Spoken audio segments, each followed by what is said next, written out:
ഇടിവെട്ടിയവനെ പാമ്പു കടിച്ചു എന്ന പോലെയായി CPM-ന്റെ അവസ്ഥ.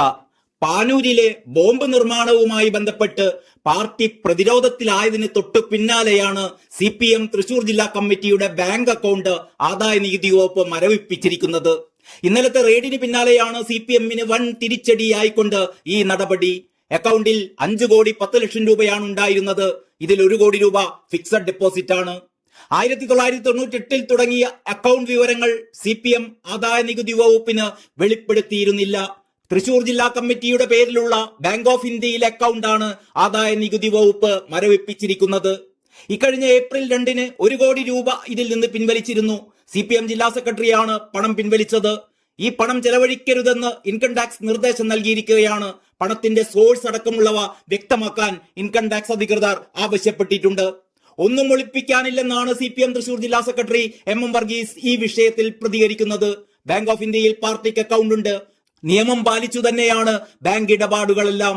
ED-യുടെയും ആദായ നികുതി വകുപ്പിന്റെയും നീക്കം തിരഞ്ഞെടുപ്പ് മുന്നിൽ കണ്ടുകൊണ്ടാണ് എന്നും അദ്ദേഹം പറയുന്നു. ചോദ്യം ചെയ്യലിൽ ഉദ്യോഗസ്ഥർ ഭീഷണിപ്പെടുത്തിയിട്ടില്ല എന്നും വർഗീസ് പറയുകയുണ്ടായി.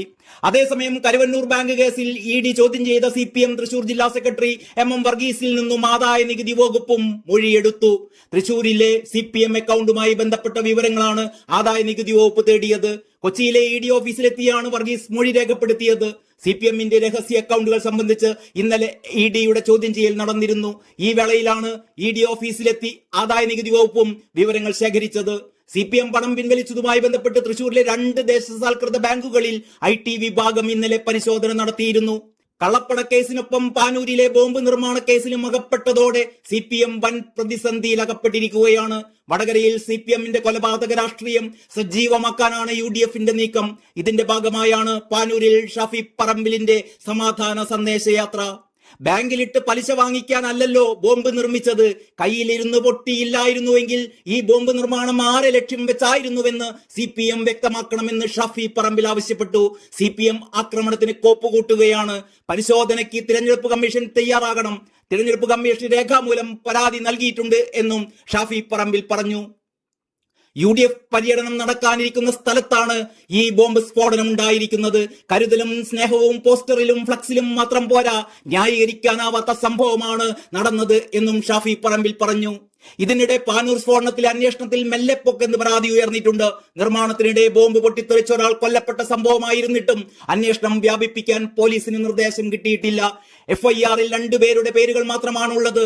പോലീസ് അന്വേഷണത്തെക്കുറിച്ചും UDF അടക്കം വ്യാപകമായി പരാതി ഉയർത്തിയിട്ടുണ്ട്. സമീപ പ്രദേശങ്ങളിലും സമാനമായ രീതിയിലുള്ള ബോംബ് നിർമ്മാണം ഉണ്ടെന്നാണ് UDF-ന്റെ ആരോപണം. ബോംബ് നിർമ്മാണത്തിനിടെയുണ്ടായ പൊട്ടിത്തെറിയിലാണ് CPM അനുഭാവിയായ യുവാവ് കൊല്ലപ്പെട്ടത്. മുളിയന്തോട് നിർമ്മാണത്തിലിരുന്ന വീട്ടിൽ ബോംബുണ്ടാക്കാൻ 10ഓളം പേരാണ് ഒത്തുകൂടിയത് എന്നാണ് വിവരം. എന്നാൽ അന്വേഷണം വ്യാപിപ്പിക്കാൻ ഇതുവരെയും പോലീസിന് നിർദ്ദേശം ലഭിച്ചിട്ടില്ല എന്നത് വളരെയേറെ ദുരൂഹമാണ്. News desk Kalakaumudi.